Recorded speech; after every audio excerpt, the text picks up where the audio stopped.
ఇప్పుడు మీరు చూస్తున్న స్క్రీన్ షాటు ఈపీఎఫ్ ఆఫీస్లో నుంచి మనకి ఇచ్చారనమాట.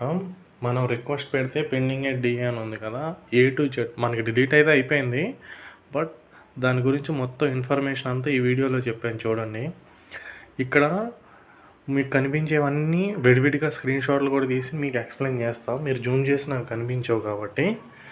సో ఇది మనకి మొత్తం ఒక 32 డేస్లో అలా వర్క్ అనేది అయితే అయిపోయింది, డిలీట్ అయితే అయిపోయింది. ఇక్కడ మనం చూస్తే ఫస్ట్ స్టేజు మనం పెట్టుకున్నాం కదా జాయినింగ్ ఎగ్జిట్ డేటు అండ్ మనం పెట్టుకున్న రిమార్క్స్, ఐ నెవర్ వర్క్ అని పెడతాం కదా, అది పెట్టిన తర్వాత అది మనకి డిఏ దగ్గర ఇలా చూపిస్తుంది అనమాట.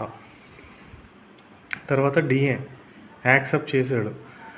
ఎందుకు రిమార్క్స్లో కూడా ఇచ్చాడు, కాంట్రిబ్యూషన్ లేదంట, అలాగే ఎన్సీపీటీఎస్ కూడా లేవంట. సో అందుకే అప్రూవల్ చేశాడని రిమార్క్స్లో చూపిస్తున్నాడు ఇక్కడ క్లియర్గా.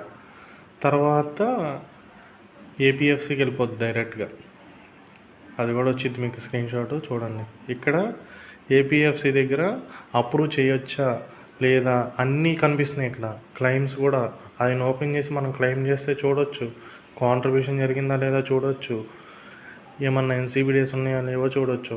అన్నీ చూసుకున్న తర్వాతే అప్రూవ్ చేయొచ్చా లేదా అని ఇక్కడ క్లిక్ చేస్తే చాలా అప్రూవల్ అయిపోద్ది అనమాట ఆయన. ఇది మనకి అప్రూవల్ అయిపోయింది. ఇక్కడ మనకి గ్రీన్ పెన్తో సైన్ చేసి కూడా మనకి ఇచ్చారనమాట సారు. స్క్రీన్ షాట్ అడిగితే మనకి అయిపోయినట్టు కావాలి సార్, మనకి ప్రూఫ్ కింద అని అడిగితే ఇచ్చారు మనకి. మనం పెట్టుకుంది చూడండి 15/7/2025 రిక్వెస్ట్ అనేది పెడితే నిన్న అయిందనమాట. 18/8/2025 అయిపోయింది. ఇదే మీకు డీలింగ్కి ఫుల్ ప్రాసెస్. అలానే అందరూ చేసుకోలేరు డీలింగు. ఎవరైతే ఫ్రాడ్ కంపెనీలో జాయిన్ అయిపోయి ఉంటారో వాళ్ళైతే అందరికీ కాంట్రిబ్యూషన్ జరిగిపోద్దు కొంతమందికి. అప్పుడు అలాంటప్పుడు ఏం చేయాలంటే జాయినింగ్ డేట్ ఎగ్జిట్ డేట్ అనేది సేమ్ పెట్టుకోండి.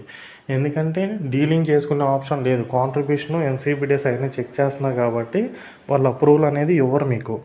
సో మీరు చేయాల్సిందల్లా జాయినింగ్ డేటు ఎగ్జిట్ డేటు అది మీ చేతిలో ప్రాసెస్ కాబట్టి మీరు ఎడిట్ చేసుకొని పెట్టుకోండి సేమ్ డేట్ లాగా.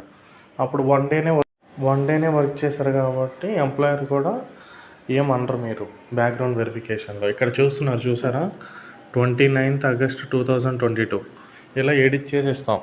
ఎవరైతే 1 month 2 month 3 months చేసి ఆ కంపెనీలో నచ్చక లేకపోతే అది ఫ్రాడ్ కంపెనీ అని చెప్పి ఎవరైతే ఎగ్జిట్ అయిపోతారో వాళ్ళు మన దగ్గర ఇలా ఎడిట్ చేయించుకోవచ్చు డేట్ని అనేది. ఓవర్లాప్ ఉన్నా సరే చేస్తాం. కొంతమంది ఓవర్లాప్ ఉన్నారని కంపెనీస్లో తీసుకోరు జాబ్కి.